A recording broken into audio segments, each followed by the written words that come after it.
Morning student. मैं Ramesh Kumar, geography lecturer, SMT Vidya Mandir की online क्लासों में आपका हार्दिक अभिनंदन करता हूं। आज हम जियोग्राफी 12th क्लास के लेसन 7 मानव व्यवसाय के प्रमुख प्रकार का अध्ययन करेंगे।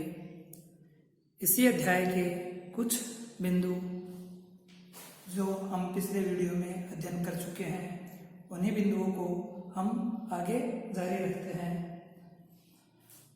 मानव विकास का कालक्रम के अनुसार अध्ययन मानव के जो व्यवसाय है, व्यवसाय के आधार पर जो वर्गीकरण किया गया है, उस वर्गीकरण के आधार पर, व्यवसाय वर्गीकरण के आधार पर मानव के विकास को 4 अलग अलग कालक्रमों में विभाजित करके उनका अध्ययन किया जाता है।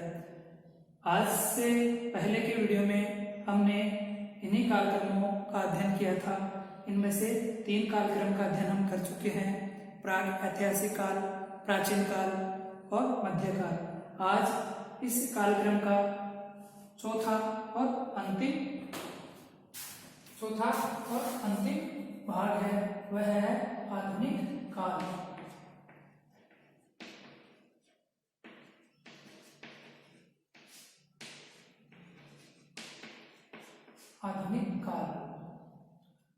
आधुनिक काल में मानव व्यवसाय के वर्गीकरण की दृष्टि से 15वीं सदी से वर्तमान समय तक की जो अवधि है, वह आधुनिक काल के नाम से जानी जाती है। यहाँ पर गौर करने वाली बात है, 15वीं सदी, एक सदी में 100 साल होते हैं। एक सदी में कितने साल होते हैं? बराबर 100 साल। एक सदी में कितने होते हैं? 100 साल। तो 15वीं सदी जो है, 15वीं सदी से वर्तमान समय तक, आज तक का जो समय है, उस अवधि को हम आधुनिक काल के अंतर्गत रखते हैं। ठीक है, आधुनिक काल के अंतर्गत रखते हैं। मानव इस काल में तकनीकी विकास, खोज एवं आविष्कारों के कारण आधुनिक विकसित मानव व्यवसाय का उदय हुआ।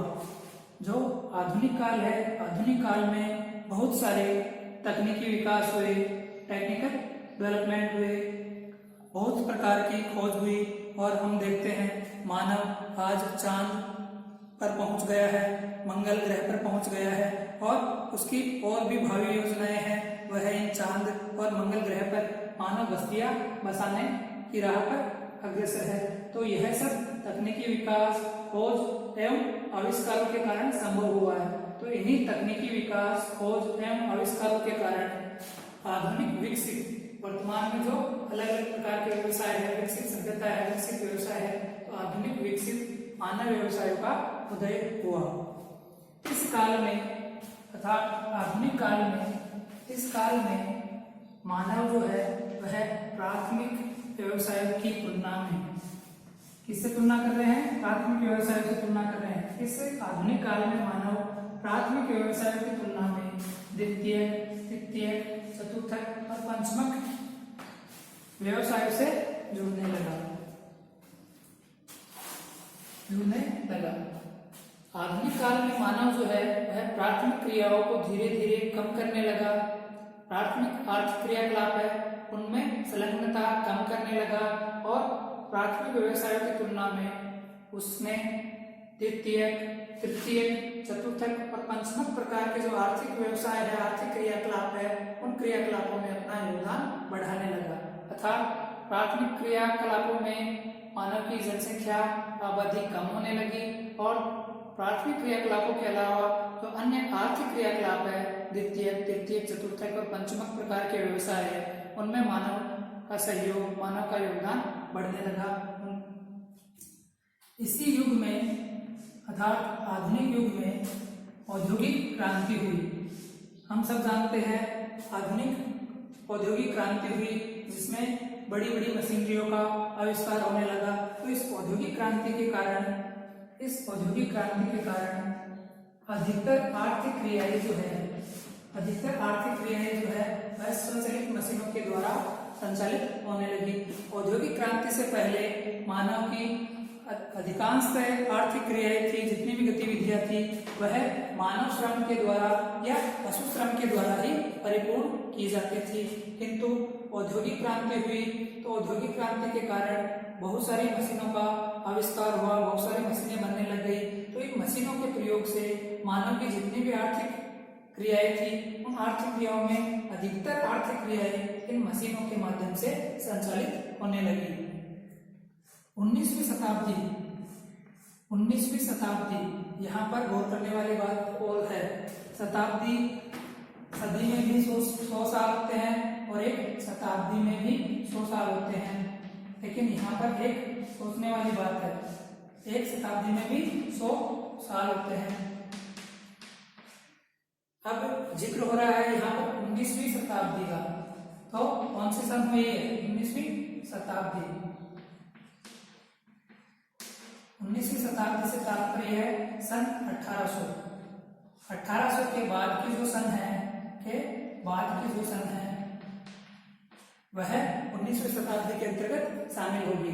तो 19वीं शताब्दी में कृषि कार्य जो थे, उन कृषि कार्यों में उन्नत बीजों का प्रयोग होने लगा, हाइब्रिड बीजों का प्रयोग होने लगा, जिससे कृषि में उत्पादन बढ़ने लगा, कृषि में रोग कम लगने लगे और कृषि की गुणवत्ता बढ़ने लगी।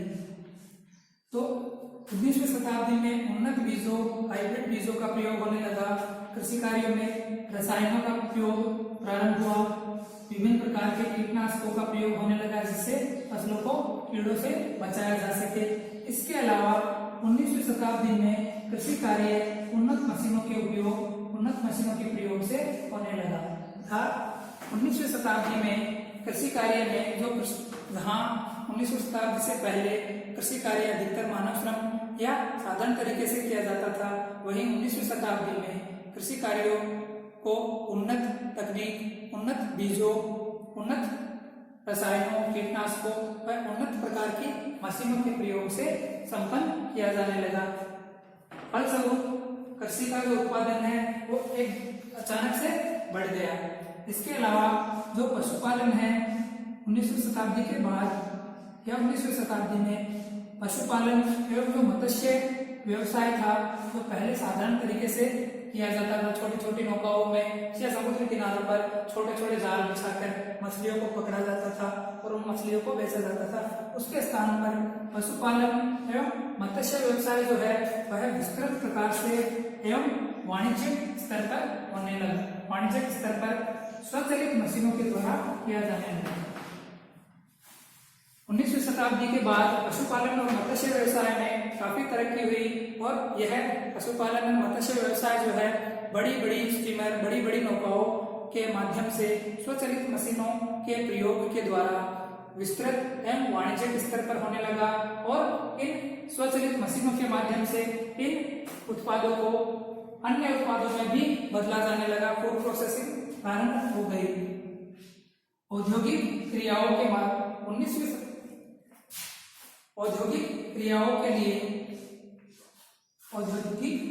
के लिए वृहद स्तर पर उद्योग धंधों में जो औद्योगिक इकाइयां होती है, उन औद्योगिक इकाइयों में होने वाली क्रियाओं के लिए वृहद स्तर पर बड़े पैमाने पर विभिन्न प्रकार के खनिजों जैसे लोहे अयस्क का तात्पर्य है लोहा, जिस हम कोई भी खनिज जमीन से निकालते हैं तो वह शुद्ध रूप में नहीं निकलता। किसी भी धातु, किसी भी खनिज का जो अशुद्ध रूप होता है वह अयस्क कहलाता है। ठीक है, जैसे लोहा अयस्क है, लोहे का जो अयस्क है अलग अलग प्रकार के हेमेटाइट मुख्य रूप से। तो लोहा अयस्क तांबा है, तांबा इसका क्यूप्राइट, तांबा, जस्ता व सीसा जैसे खनिजों का खनन वैज्ञानिक विधि से होने लगा। वैज्ञानिक विधि से तात्पर्य है पहले उस स्थान विशेष का जहां पर यह खनिज पाए जा सकते हैं उनका सर्वेक्षण किया जाता है, उनकी जांच की जाती है और यह तय किया जाता है कि इस स्थान विशेष पर प्रमुख जो भी खनिज है वह खनिज कितनी मात्रा में और कितनी गहराई तक उपलब्ध है। इन सभी चीजों का, इन सभी तथ्यों का आकलन किया जाता है उसके बाद इन अयस्क से इन खनिजों को बाहर निकालने के लिए भी कई प्रकार की वैज्ञानिक विधियों का प्रयोग करके इन खनिजों का निष्कर्षण होने लगा। 19वीं शताब्दी के बाद ऊर्जा के विभिन्न साधनों से ऊर्जा की प्राप्ति होने के कारण बृहद स्तर पर, बड़े पैमाने पर उद्योगों में विभिन्न प्रकार की वस्तुओं का निर्माण होने लगा। हम भली भांति प्रकार से जानते हैं कि जितनी भी औद्योगिक इकाइयां हैं, उन औद्योगिक इकाइयों में ऊर्जा के विभिन्न प्रकार के साधन या ऊर्जा के विभिन्न रूपों की आवश्यकता होती है। जैसे अधिकतर जो मशीनें हैं, वह मशीनें विद्युत ऊर्जा के माध्यम से संचालित होती है। अब विद्युत ऊर्जा को प्राप्त करने के लिए कई प्रकार के साधन हैं, जैसे ताप विद्युत है, जल विद्युत है, सौर ऊर्जा है, पवन ऊर्जा है। तो इन अलग अलग प्रकार के साधनों, जैसे प्रारंभ में केवल मानव के पास ताप विद्युत से ऊर्जा प्राप्त करने की क्षमता थी। समय बीतने के साथ उसने जल विद्युत का निर्माण प्रारंभ कर दिया, सौर ऊर्जा का प्रयोग प्रारंभ कर दिया, जल ऊर्जा है, भूतापीय ऊर्जा है। इन अलग अलग साधनों, अलग अलग माध्यमों से जैसे ऊर्जा का निर्माण बढ़ा, तो ऊर्जा का निर्माण बढ़ने से इन औद्योगिक इकाइयों में जो भी मशीनरी संचालित होती है, उन मशीनों को संचालित करने के लिए पर्याप्त ऊर्जा प्राप्त होने लगी और इस पर्याप्त ऊर्जा के प्रयोग से इन औद्योगिक इकाइयों में विभिन्न प्रकार के वस्तुओं का निर्माण होने लगा। इस काल में विकास के उच्च स्तर के पहुंचने पर इतना सारा विकास हो गया, मशीनों के माध्यम से विभिन्न वस्तुओं का निर्माण होने लगा। तो विकास के उच्च स्तर पर पहुंचे कुछ देश के जो नागरिक थे, लोग थे, उन लोगों ने